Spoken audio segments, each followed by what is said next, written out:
सत श्री अकाल जी। तुसीं प्राइम मिनिस्टर टैलीविजन देख रहे हो। दोस्तों, मैं हाँ स्वर्ण सिंह टैणा ते हर रोज़ की तरह ही प्रोग्राम खबर की खबर लैके हाज़र हाँ। पहली वड्डी खबर के वाल जाने तो पहला पंजाब के मौसम की हाल बयानी। लंघे कल पंजाब के कुछ हिस्से के कणियां पईयां। मौसम विभाग ने गल कही है कि आउंदे 48 घंटे के विच पंजाब, हरियाणा, दिल्ली ते हिमाचल प्रदेश चारां सूबਿਆਂ ਦੇ ਵਿੱਚ हल्के तो दरमियाना मीह पै सकदा। शिमले के वल तक गड़े पैण की भी भविष्यवाणी की गई है। बाकी मीह पैंदा कि नहीं पैंदा वक्त दसूगा, पर लंघे कल पंजाब के अद्धे हिस्से के बदलवाई रही है। तो लंघे कल पंजाब के जिथे जिथे कणियां पईयां उत्थे किसानां दे साह जरूर सूते रहे आ, क्योंकि मंडियां दे विच झोने के बहुत वड्डे वड्डे ढेर लगे हुए आ। इस वक्त कंबाइनां जिहड़ियां ओह खेतां दे विच चल रहीआं। सो मौसम विभाग की जो भविष्यवाणी है ये सही साबित ना होवे, ਇਹਦੀ कामना करते हैं। उदा जेकर आप गल करिए भी मौसम के किन्नी क तब्दीली है, क्योंकि रात के वेले मौसम ठंडा हो जाता है तो दिन के वेले भावें थोड़ी जी धुप निकलती है जो चुभदी भी है, पर रात के वेले बिल्कुल उल्ट दिशा के गल होंदी है। तो जिस तरीके दे नाल हुण रात के वेले मच्छर दे वल्लों परेशान किया जा रहा है तो डेंगू पंजाब दे विच बेहद वध चुक्या। हर रोज़ सैकड़े केस सामने आ रहे हैं तो जिहदे करके लोगों की जेब के उत्ते डाका फिर वज रहा हस्पतालों के नाम के उत्ते। सो डेंगू के मरीजों की गिणती के लगातार वाधा होना ये चिंताजनक है। सेहत महकमे नूं इहदे वल ख्याल करना चाहिए। हुण जिहड़ी पहली वड्डी खबर है वो हैगी जी ਸਿੰਘੂ बार्डर के उत्ते जिस तरीके दे नाल किसान ते निहंग सिंह शब्दक तौर के उत्ते आमो सामने होए आ। इहदे विच रणजीत सिंह ढड्डरियां वालियां दा भी दाखला होया। आपां जाणदे हां कुछ किसान आगूआं ने, दो जणिਆਂ ने ये गल कही कि निहंग सिंह इत्थों चले जाण, ਜਦੋਂ ਸਾਨੂੰ ਜ਼ਰੂਰਤ ਹੋਈ ਅਸੀਂ ਗੁਰੂ ਦੀਆਂ ਇਹਨਾਂ ਲਾਡਲੀਆਂ ਫੌਜਾਂ ਨੂੰ ਵਾਪਸ ਬੁਲਾ ਲਾਂਗੇ। ਇਹ ਗੱਲ ਇਸ ਕਰਕੇ ਕਹੀ ਗਈ ਕਿਉਂਕਿ ਪਿਛਲੇ ਦਿਨੀ ਇੱਕ ਬੇਅਦਬੀ ਦੇ ਮਾਮਲੇ ਦੇ ਵਿੱਚ ਵਿਅਕਤੀ ਦਾ ਕਤਲ ਕੀਤਾ ਗਿਆ। ਉਹਦਾ ਹੱਥ, ਉਹਦੀ ਲੱਤ ਵੱਢ ਕੇ ਉਹਨੂੰ ਮਾਰ ਦਿੱਤਾ ਗਿਆ। ਬੇਅਦਬੀ ਦੇ ਦੋਸ਼ ਲੱਗੇ ਉਹਦੇ ਤੇ। ਨਿਹੰਗ ਸਿੰਘਾਂ ਦੇ ਵੱਲੋਂ ਇਹ ਗੱਲ ਕਹੀ ਗਈ ਹੈ ਕਿ ਜੋ ਕਿਸਾਨ ਆਗੂ ਇਹ ਗੱਲ ਕਹਿੰਦੇ ਕਿ ਤੁਸੀਂ ਚਲੇ ਜਾਓ, ਜੇਕਰ ਅਸੀਂ ਆਪਣੀ ਆਈ ਤੇ ਆ ਗਏ ਤਾਂ ਕਿਸਾਨ ਆਗੂਆਂ ਦੇ ਅਸੀਂ ਭੋਤੜੇ ਫਰੋਲ ਦਿਆਂਗੇ।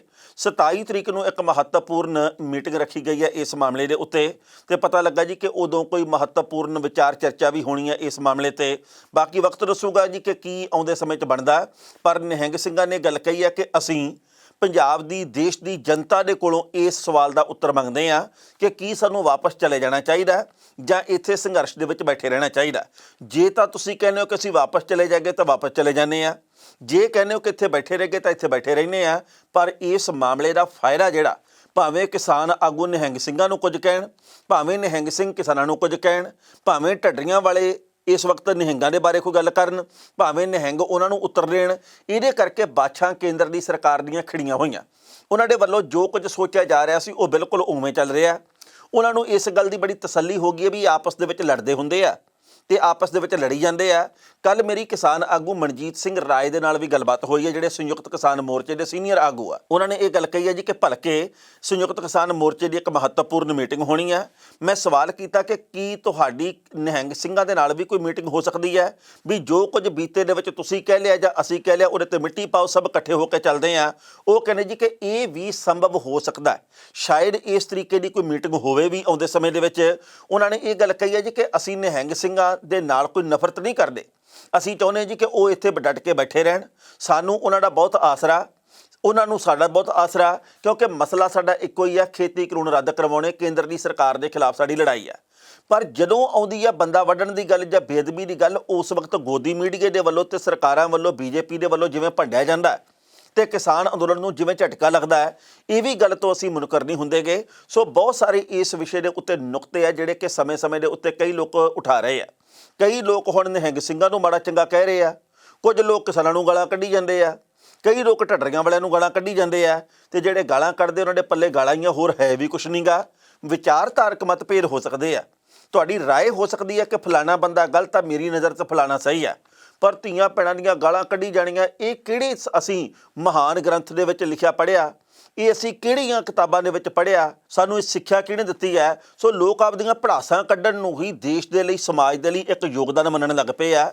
ਇਸ ਗੱਲ ਦਾ ਬਹੁਤ ਵੱਡਾ ਦੁੱਖ ਹੈ। ਸੋ ਕਿਸੇ ਨੂੰ ਮਾੜਾ ਚੰਗਾ ਕਹਿ ਕੇ ਅਸੀਂ ਕਿਹੜੀ ਇਸ ਵਕਤ ਝੰਡੇ ਗੱਡ ਦਿੰਦੇ ਆ, ਸਵਾਲ ਤਾਂ ਇਹ ਵੀ ਪੈਦਾ ਹੁੰਦਾ।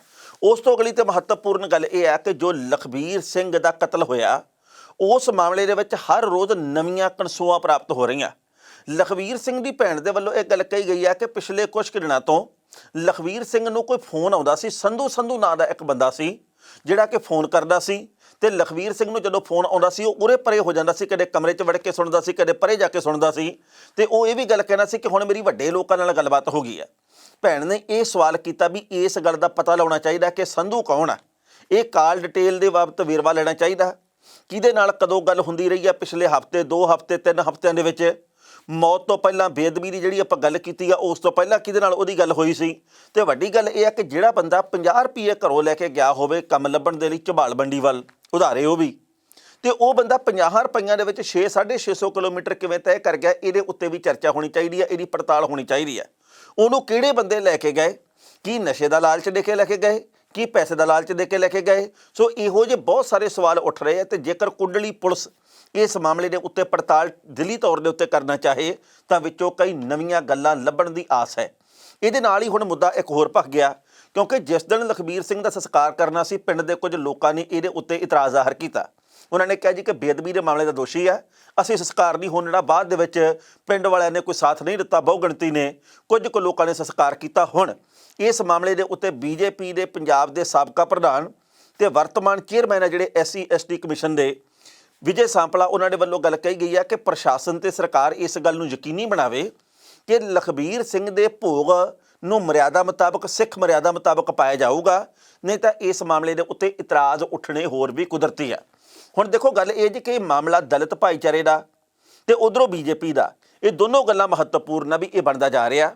ਹਾਲਾਂਕਿ ਕਿਸੇ ਨੂੰ ਵੀ ਬੇਅਦਬੀ ਕਰਨ ਦਾ ਵੀ ਹੱਕ ਨਹੀਂ, ਕਿਸੇ ਨੂੰ ਵੀ ਜ਼ਿਆਦਤੀ ਕਿਸੇ ਉੱਤੇ ਵੀ ਕਰਨ ਦਾ ਹੱਕ ਨਹੀਂ, ਪਰ ਗੱਲ ਇਹ ਹੈ ਵੀ ਜਿਸ ਤਰੀਕੇ ਦਾ ਜੋ ਕੁਝ ਵਾਪਰਿਆ ਇਸ ਮਾਮਲੇ ਦੇ ਉੱਤੇ ਰਾਏ ਸਭ ਦੀ ਆਪੋ ਆਪਣੀ ਹੈ। ਪਹਿਲਾਂ ਇਸ ਰਿਪੋਰਟ ਦਾ ਵੇਰਵਾ ਸਾਂਝਾ ਕਰਦੇ ਹਾਂ ਤੇ ਫਿਰ ਕਰਾਂਗੇ ਟਿੱਪਣੀ।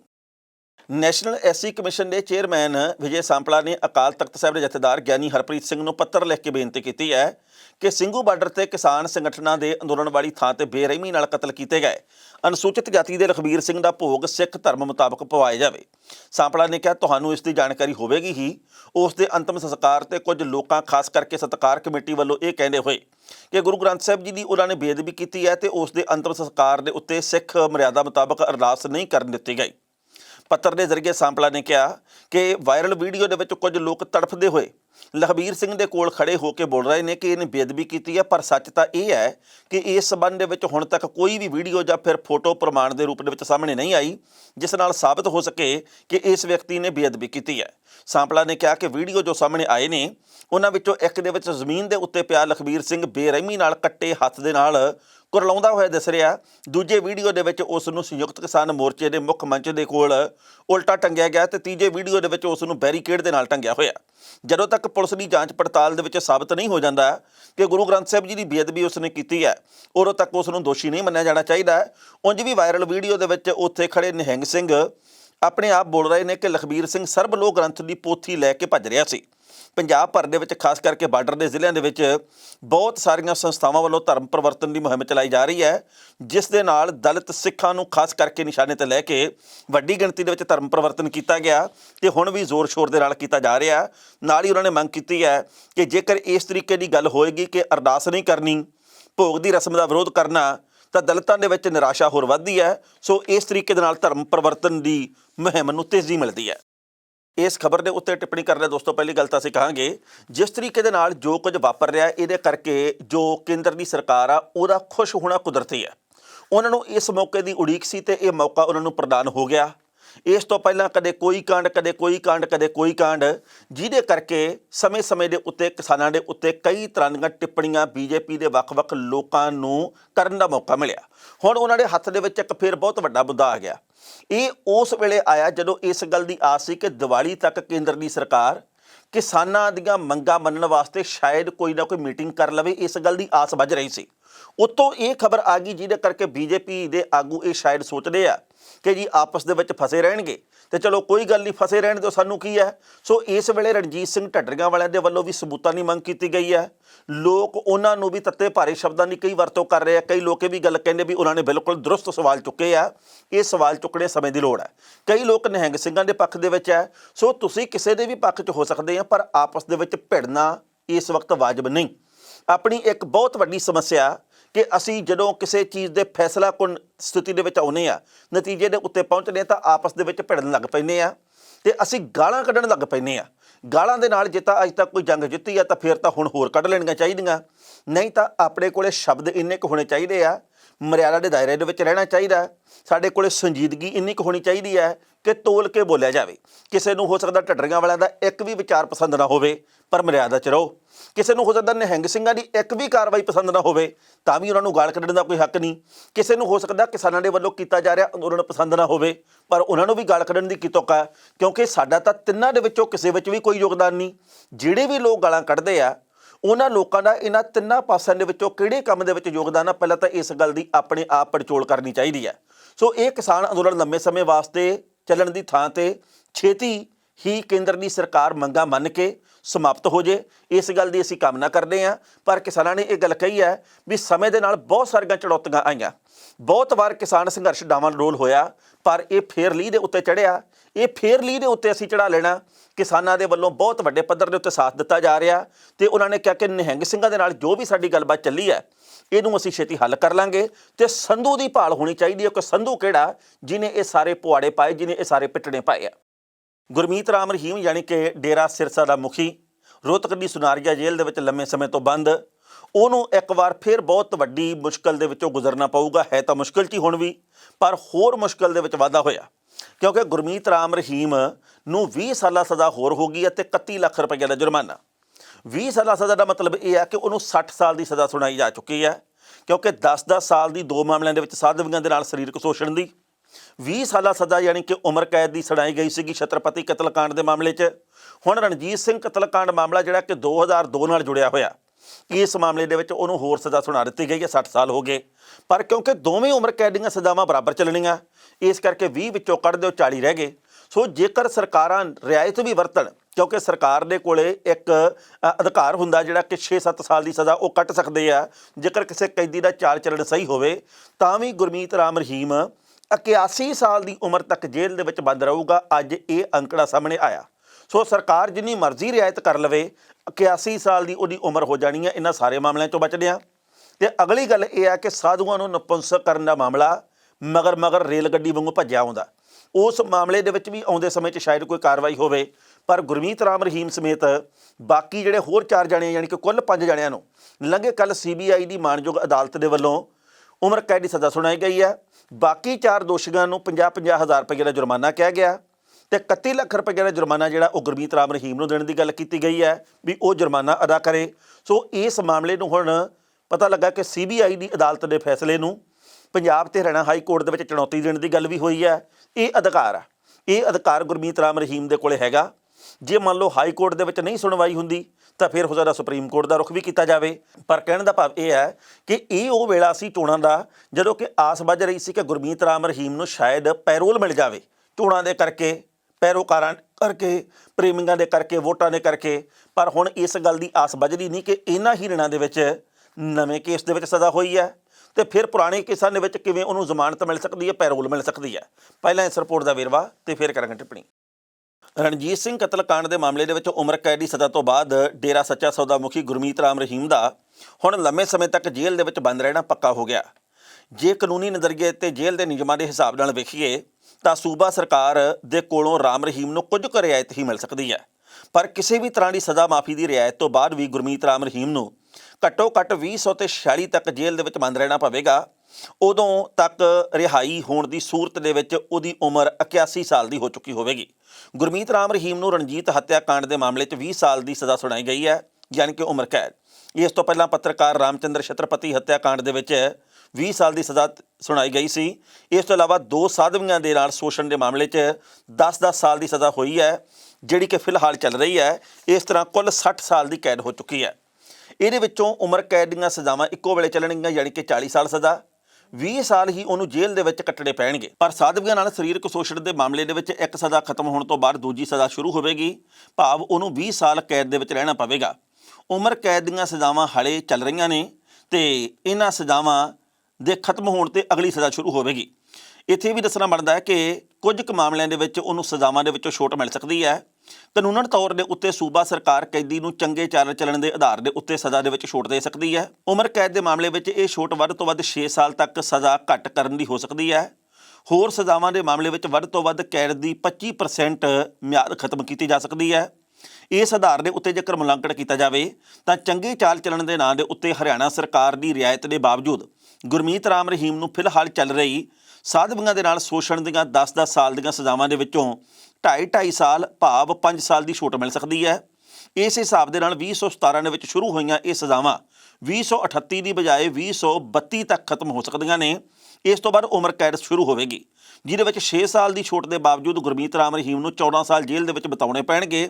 ਇਸ ਹਿਸਾਬ ਦੇ ਨਾਲ ਉਸ ਦੀ ਰਿਹਾਈ 2032 ਤੋਂ 14 ਸਾਲ ਬਾਅਦ 2046 ਦੇ ਵਿੱਚ ਹੀ ਸੰਭਵ ਹੋ ਸਕਦੀ ਹੈ।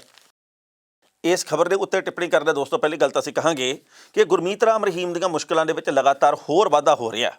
ਇਹ ਉਹ ਵੇਲਾ ਜਿਵੇਂ ਮੁੱਢ ਦੇ ਵਿੱਚ ਗੱਲ ਕਹੀ ਹੈ ਕਿ ਗੁਰਮੀਤ ਰਾਮ ਰਹੀਮ ਦੇ ਪੈਰੋਕਾਰਾਂ ਦੇ ਵੱਲੋਂ ਸੋਚਿਆ ਜਾ ਰਿਹਾ ਸੀ ਕਿ ਹੁਣ ਸਾਡੇ ਪਿਤਾ ਜੀ ਬਾਹਰ ਆ ਜਾਣਗੇ, ਪਰ ਪਿਤਾ ਜੀ ਉਹਨਾਂ ਦੇ ਬਾਹਰ ਨਹੀਂ ਆ ਰਹੇ, ਸਗੋਂ ਉਹਨਾਂ ਨੂੰ ਉਮਰ ਭਰ ਇੱਥੇ ਹੀ ਰਹਿਣਾ ਪੈਣਾ। ਇਸ ਗੱਲ ਦੀਆਂ ਕਨਸੂਆਂ ਪ੍ਰਾਪਤ ਹੋ ਰਹੀਆਂ। ਸੂਬੇ ਦੀ ਸਰਕਾਰ ਯਾਨੀ ਕਿ ਹਰਿਆਣੇ ਦੀ ਸਰਕਾਰ ਕਈ ਵਾਰ ਮਿਹਰਬਾਨੀ ਦਿਖਾਉਂਦੀ ਰਹਿ ਗਈ, ਕਿਉਂਕਿ ਸਿੱਖ ਜਥੇਬੰਦੀਆਂ ਦੇ ਵੱਲੋਂ ਬੜੇ ਵੱਡੇ ਪੱਧਰ ਤੇ ਵਿਰੋਧ ਕੀਤਾ ਗਿਆ ਜਦੋਂ ਵੀ ਉਹਨੂੰ ਪੈਰੋਲ ਦੇਣ ਦੀ ਗੱਲ ਚੱਲੀ ਹੈ। ਸੋ ਇੱਕ ਗੱਲ ਹੋਰ ਆ ਕਿ ਕੱਲ ਗੁਰਮੀਤ ਰਾਮ ਰਹੀਮ ਵੀਡੀਓ ਕਾਨਫਰੰਸਿੰਗ ਦੇ ਰਾਹੀਂ ਅਦਾਲਤ ਦੇ ਵਿੱਚ ਪੇਸ਼ ਹੋਏ। ਬਾਕੀ 4 ਜਿਹੜੇ ਦੋਸ਼ੀ ਆ ਉਹ ਫਿਜ਼ੀਕਲ ਤੌਰ ਦੇ ਉੱਤੇ ਉੱਥੇ ਹਾਜ਼ਰ ਵੀ ਹੋਏ, ਸਰੀਰਕ ਤੌਰ ਦੇ ਉੱਤੇ। ਪਰ ਗੁਰਮੀਤ ਰਾਮ ਰਹੀਮ ਨੇ ਜੱਜ ਦੇ ਕੋਲੋਂ ਮੰਗ ਕੀਤੀ ਹੈ ਕਿ ਮੈਨੂੰ ਇੱਥੇ ਹੀ ਵੀਡੀਓ ਬਣਾਉਣ ਦੀ ਜੇਲ੍ਹ ਦੇ ਵਿੱਚ ਆਗਿਆ ਦਿੱਤੀ ਜਾਵੇ। ਮੈਂ ਆਪਣੇ ਭਗਤਾਂ, ਆਪਣੇ ਪੈਰੋਕਾਰਾਂ, ਆਪਣੇ ਪ੍ਰੇਮੀਆਂ ਨੂੰ ਆਪਣੇ ਉਪਦੇਸ਼, ਆਪਣੀਆਂ ਜੋ ਵੀ ਗੱਲਾਂ, ਜੋ ਵੀ ਸੁਨੇਹੇ ਆ ਉਹ ਵੀਡੀਓ ਕਾਨਫਰੰਸਿੰਗ ਦੇ ਰਾਹੀਂ ਜਾਂ ਵੀਡੀਓ ਬਣਾ ਕੇ ਤੇ YouTube ਜਾਂ ਹੋਰ ਸੋਸ਼ਲ ਮੀਡੀਆ ਦੇ ਰਾਹੀਂ ਪਹੁੰਚਾਉਂਦਾ ਰਵਾਂ। ਪਰ ਜੱਜ ਸਾਹਿਬਾਨ ਦੇ ਵੱਲੋਂ ਇਹ ਗੱਲ ਕਹਿ ਦਿੱਤੀ ਗਈ ਹੈ ਕਿ ਇਹ ਮੇਰੇ ਅਧਿਕਾਰ ਖੇਤਰ ਦੇ ਵਿੱਚ ਨਹੀਂ, ਸਾਡਾ ਕੰਮ ਸਿਰਫ ਅੱਜ ਤੱਕ ਦਾ ਸੀ। ਤੁਸੀਂ ਜੋ ਵੀ ਰਿਆਇਤ ਲੈਣੀ ਹੈ, ਜੋ ਵੀ ਮੰਗ ਰੱਖਣੀ ਹੈ, ਜਿਵੇਂ ਵੀ ਰੱਖਣੀ ਹੈ, ਇਹ ਜੇਲ੍ਹ ਪ੍ਰਸ਼ਾਸਨ ਤੱਕ ਜਾਂ ਸੂਬੇ ਦੀ ਸਰਕਾਰ ਤੱਕ ਸੰਬੰਧ ਦੀ ਗੱਲ ਹੈ, ਇਹਦੇ ਵਿੱਚ ਸਾਡਾ ਕੋਈ ਦਖਲ ਨਹੀਂ ਹੈ। ਸੋ ਗੁਰਮੀਤ ਰਾਮ ਰਹੀਮ ਦੇ ਵੱਲੋਂ ਹਾਲੇ ਵੀ ਇੱਛਾ ਇਹ ਪਾਲੀ ਜਾ ਰਹੀ ਹੈ ਕਿ ਵੀਡੀਓ ਬਣਾ ਕੇ ਜੇਕਰ ਆਪਣੇ ਭਗਤਾਂ ਤੱਕ ਪਹੁੰਚਾਇਆ ਜਾਵੇ ਤੇ ਆਪਣੀ ਗੱਲ ਰੱਖੀ ਜਾਵੇ ਤਾਂ ਇਹ ਵੀ ਇੱਕ ਠੀਕ ਗੱਲ ਹੈ ਉਹਨਾਂ ਦੇ ਕਹਿਣ ਦੇ ਮੁਤਾਬਕ। ਪਰ ਇਸ ਗੱਲ ਦੇ ਉੱਤੇ ਕੱਲ ਜੱਜ ਸਾਹਿਬ ਦੇ ਵੱਲੋਂ ਕਾਂਟਾ ਫੇਰ ਦਿੱਤਾ ਗਿਆ। ਮੇਘਾਲਿਆ ਦੇ ਰਾਜਪਾਲ ਸਤਿਆਪਾਲ ਮਲਿਕ ਦੇ ਵੱਲੋਂ ਇਸ ਤੋਂ ਪਹਿਲਾਂ ਵੀ ਕਿਸਾਨਾਂ ਦੇ ਹੱਕ ਦੇ ਵਿੱਚ ਬਹੁਤ ਵਾਰ ਹਾਦਾ ਨਾਅਰਾ ਮਾਰਿਆ ਗਿਆ ਤੇ ਲੰਘੇ ਕੱਲ ਉਹਨਾਂ ਨੇ ਫੇਰ ਮਾਰਿਆ। ਉਹਨਾਂ ਨੇ 2 ਟੋਕੇ ਗੱਲ ਕਹੀ ਹੈ ਕਿ ਮੋਦੀ ਸਰਕਾਰ ਨੂੰ ਹੁਣ ਤੱਕ ਕਿਸਾਨੀ ਮੰਗਾਂ ਮੰਨ ਲੈਣੀਆਂ ਚਾਹੀਦੀਆਂ ਸੀ। ਇਸ ਕਿਸਾਨ ਅੰਦੋਲਨ ਨੂੰ ਢੁਕਵੇਂ ਤਰੀਕੇ ਨਾਲ, ਸ਼ਾਂਤਮਈ ਤਰੀਕੇ ਦੇ ਨਾਲ, ਪਿਆਰ ਮੁਹੱਬਤ ਦੇ ਨਾਲ ਤੇ ਮਾਹੌਲ ਨੂੰ ਸਮਝਦਿਆਂ, ਸਥਿਤੀ ਨੂੰ ਵਾਚਦਿਆਂ ਹੁਣ ਤੱਕ ਸਮਾਪਤ ਕਰਵਾ ਦੇਣਾ ਚਾਹੀਦਾ ਸੀ ਤੇ ਮੰਗਾਂ ਮੰਨ ਕੇ ਸਮਾਪਤ ਕਰਵਾਉਣਾ ਚਾਹੀਦਾ ਸੀ। ਸਵਾਲ ਉਹਨਾਂ ਨੂੰ ਇਹ ਕੀਤਾ ਗਿਆ ਜੀ ਕਿ ਫਿਰ ਕੇਂਦਰ ਦੀ ਸਰਕਾਰ ਕਿਉਂ ਨਹੀਂ ਮੰਨਦੀ ਹੋਈ ਕਿਸਾਨ ਮੰਗਾਂ। ਉਹ ਕਹਿੰਦੇ ਜੀ 10 ਮਹੀਨੇ ਤੋਂ ਉੱਤੇ ਦਾ ਸਮਾਂ ਹੋ ਗਿਆ। ਮਲਿਕ ਹੋਰਾਂ ਨੇ ਕਿਹਾ ਜੀ ਕਿਸਾਨਾਂ ਨੂੰ ਬੈਠਿਆ, ਕਸੂਰਵਾਰ ਕੌਣ ਆ? ਇਹਨਾਂ ਕਿਸਾਨਾਂ ਨੇ ਆਪਣੇ ਪਿੰਡੇ ਦੇ ਉੱਤੇ ਬਹੁਤ ਕੁਝ ਜਰਿਆ, ਬਹੁਤ ਕੁਝ ਹੰਢਾਇਆ ਤੇ ਨਾਲ ਹੀ ਉਹਨਾਂ ਨੇ ਗੱਲ ਕਹੀ ਹੈ ਕਿ ਹੰਕਾਰੀਆਂ ਹੋਈਆਂ ਸਰਕਾਰਾਂ ਛੇਤੀ ਕਿਤੇ ਗੱਲ ਨਹੀਂ ਮੰਨਦੀਆਂ ਹੁੰਦੀਆਂ, ਪਰ ਜੇਕਰ ਨਾ ਮੰਨਣ ਤਾਂ ਫਿਰ ਬਿਲਕੁਲ ਖਤਮ ਵੀ ਹੋ ਜਾਂਦੀਆਂ। ਜਾਣੀ ਕਿ ਉਹਨਾਂ ਨੇ ਕਿਸਾਨੀ ਦੇ ਹੱਕ ਦੇ ਵਿੱਚ ਕੱਲ ਫੇਰ ਹਾਦਾ ਨਾਅਰਾ ਮਾਰਿਆ। ਪਹਿਲਾਂ ਇਸ ਰਿਪੋਰਟ ਦਾ ਵੇਰਵਾ ਤੇ ਫਿਰ ਕਰਾਂਗੇ ਟਿੱਪਣੀ। ਮੇਘਾਲਿਆ ਦੇ ਰਾਜਪਾਲ ਸਤਿਆਪਾਲ ਮਲਿਕ ਨੇ ਕੇਂਦਰ ਦੇ 3 ਖੇਤੀਬਾੜੀ ਕਾਨੂੰਨਾਂ ਦੇ ਵਿਰੋਧ ਦੇ ਵਿੱਚ ਇਸ ਵਕਤ 10.5 ਮਹੀਨਿਆਂ ਤੋਂ ਬਾਰਡਰਾਂ ਦੇ ਉੱਤੇ ਬੈਠੇ ਹੋਏ ਕਿਸਾਨਾਂ ਦਾ ਸਮਰਥਨ ਕਰਦੇ ਹੋਏ ਕਿਹਾ ਗਿਆ ਕਿ ਜੇਕਰ ਕਿਸਾਨਾਂ ਦੀ ਗੱਲ ਨਾ ਸੁਣੀ ਤਾਂ ਕੇਂਦਰ ਸਰਕਾਰ ਦੁਬਾਰਾ ਨਹੀਂ ਆਵੇਗੀ। ਪੱਤਰਕਾਰਾਂ ਨਾਲ ਗੱਲਬਾਤ ਕਰਦਿਆਂ ਮਲਿਕ ਨੇ ਕਿਹਾ ਕਿ ਲਖੀਮਪੁਰ ਖੀਰੀ ਮਾਮਲੇ ਵਿੱਚ ਕੇਂਦਰੀ ਮੰਤਰੀ ਅਜੇ ਮਿਸ਼ਰਾ ਦਾ ਅਸਤੀਫਾ ਉਸੇ ਦਿਨ ਲਿਆ ਜਾਣਾ ਚਾਹੀਦਾ ਸੀ। ਮਿਸ਼ਰਾ ਵੱਲੋਂ ਲਖੀਮਪੁਰ ਮਾਮਲੇ ਵਿੱਚ ਅਸਤੀਫਾ ਨਾ ਦੇਣ ਬਾਰੇ ਮਲਿਕ ਨੇ ਕਿਹਾ ਇਹ ਬਿਲਕੁਲ ਗਲਤ ਹੈ। ਲਖੀਮਪੁਰ ਮਾਮਲੇ ਵਿੱਚ ਮਿਸ਼ਰਾ ਦਾ ਅਸਤੀਫਾ ਉਸੇ ਦਿਨ ਹੋਣਾ ਚਾਹੀਦਾ ਸੀ। ਵੈਸੇ ਵੀ ਉਹ ਮੰਤਰੀ ਬਣਨ ਦੇ ਲਾਇਕ ਨਹੀਂ। ਮਲਿਕ ਨੇ ਕਿਹਾ ਕਿ ਜਿਹੜੇ ਲੋਕਾਂ ਦੀਆਂ ਸਰਕਾਰਾਂ ਹੁੰਦੀਆਂ ਨੇ ਉਹਨਾਂ ਦਾ ਮਿਜਾਜ਼ 7ਵੇਂ ਅਸਮਾਨ ਦੇ ਉੱਤੇ ਪਹੁੰਚ ਜਾਂਦਾ ਹੈ। ਉਹ ਨਹੀਂ ਦੇਖਦੇ ਕਿ ਉਹਨਾਂ ਦੀ ਯਾਨੀ ਕਿ ਕਿਸਾਨਾਂ ਦੀ ਤਕਲੀਫ ਕਿੰਨੀ ਹੈ, ਪਰ ਉਹ ਸਮਾਂ ਆਉਂਦਾ ਹੈ ਜਦੋਂ ਉਹਨਾਂ ਨੂੰ ਵੇਖਣਾ ਤੇ ਸੁਣਨਾ ਹੀ ਪੈਂਦਾ ਹੈ। ਜੇ ਕਿਸਾਨਾਂ ਦੀ ਗੱਲ ਨਾ ਮੰਨੀ ਤਾਂ ਇਹ ਸਰਕਾਰ ਦੁਬਾਰਾ ਨਹੀਂ ਆਵੇਗੀ। ਕਿਸਾਨਾਂ ਨਾਲ ਜੁੜੇ ਇੱਕ ਹੋਰ ਸਵਾਲ ਦੇ ਉੱਤਰ ਦੇ ਵਿੱਚ ਉਹਨਾਂ ਨੇ ਕਿਹਾ ਕਿਸਾਨਾਂ ਨਾਲ ਅਤਿਆਚਾਰ ਹੋ ਰਹੇ ਨੇ, 10 ਮਹੀਨਿਆਂ ਤੋਂ ਉਹ ਇੱਥੇ ਪਏ ਨੇ, ਉਹਨਾਂ ਆਪਣੇ ਘਰ ਛੱਡੇ, ਫਸਲ ਬੀਜਣ ਦਾ ਸਮਾਂ ਆ ਗਿਆ ਤੇ ਉਹ ਅਜੇ ਵੀ ਦਿੱਲੀ ਵਿੱਚ ਨੇ। ਇਸ ਲਈ ਸਰਕਾਰ ਨੂੰ ਉਹਨਾਂ ਦੀ ਗੱਲ ਸੁਣਨੀ ਚਾਹੀਦੀ ਹੈ। ਉਹਨਾਂ ਨੇ ਕਿਹਾ ਕਿ ਜਿਸ ਕਿਸੇ ਕੋਲ ਸਰਕਾਰ ਹੁੰਦੀ ਹੈ ਉਸ ਨੂੰ ਬਹੁਤ ਮਾਣ ਹੁੰਦਾ ਹੈ, ਜਦੋਂ ਤੱਕ ਪੂਰੀ ਤਬਾਹੀ ਨਹੀਂ ਹੋ ਜਾਂਦੀ ਉਦੋਂ ਤੱਕ ਸਮਝ ਨਹੀਂ ਆਉਂਦੀ। ਕੇਂਦਰ ਸਰਕਾਰ ਦੇ ਹੰਕਾਰੀ ਹੋਣ ਦੇ ਸਵਾਲ ਤੇ ਮਲਿਕ ਨੇ ਕਿਹਾ ਉਹ ਨਹੀਂ, ਉਹਦੇ ਆਲੇ ਦੁਆਲੇ ਦੇ ਲੋਕ ਗਲਤ ਸਲਾਹਾਂ ਦੇ ਰਹੇ ਨੇ। ਇਸ ਖਬਰ ਦੇ ਉੱਤੇ ਟਿੱਪਣੀ ਕਰਦਾ ਦੋਸਤੋ ਪਹਿਲੀ ਗੱਲ ਤਾਂ ਅਸੀਂ ਕਹਾਂਗੇ ਸਤਿਆਪਾਲ ਮਲਿਕ ਜਿਹੜੇ ਕਿ ਮੇਘਾਲਿਆ ਦੇ ਰਾਜਪਾਲ ਨੇ, ਉਹਨਾਂ ਨੇ ਹੁਣ ਤੱਕ ਬਹੁਤ ਦਲੇਰੀ ਦੇ ਨਾਲ, ਬਹੁਤ ਹੀ ਤੱਥਾਂ ਦੇ ਨਾਲ, ਬਹੁਤ ਹੀ ਵਧੀਆ ਤਰੀਕੇ ਦੇ ਨਾਲ ਕਿਸਾਨੀ ਦੇ ਹੱਕ ਦੇ ਵਿੱਚ ਹਾਦਾ ਨਾਅਰਾ ਮਾਰਿਆ ਤੇ ਇੱਕ ਵਾਰ ਫਿਰ ਉਹਨਾਂ ਨੇ ਇਸੇ ਲੜੀ ਨੂੰ ਅੱਗੇ ਤੋਰਦਿਆਂ ਕੇਂਦਰ ਦੀ ਸਰਕਾਰ ਨੂੰ ਹਲੂਣਾ ਦੇਣ ਦੀ ਕੋਸ਼ਿਸ਼ ਕੀਤੀ ਹੈ। ਹੁਣ ਕੱਲ੍ਹ ਨੂੰ ਕੋਈ ਉੱਠ ਕੇ ਗੱਲ ਕਹਿ ਦੇਵੇ ਕਿ ਮਲਿਕ ਹੋਰੀ ਤਾਂ ਇੱਦਾਂ ਹੋ ਗਏ ਹਨ, ਇਹ ਤਾਂ ਜੀ ਭੜਕਾਉਣ ਦਾ ਕੰਮ ਕਰ ਰਹੇ ਹਨ, ਇਹ ਤਾਂ ਜੀ ਦੇਸ਼ ਦਾ ਨੁਕਸਾਨ ਕਰ ਰਹੇ ਹਨ, ਇਹ ਬਾਅਦ ਦੀਆਂ ਗੱਲਾਂ, ਕਿਸੇ ਨਾ ਕਿਸੇ ਨੇ ਕੋਈ ਨਾ ਕੋਈ ਸੁਰਲੀ ਛੱਡਣੀ ਹੈ।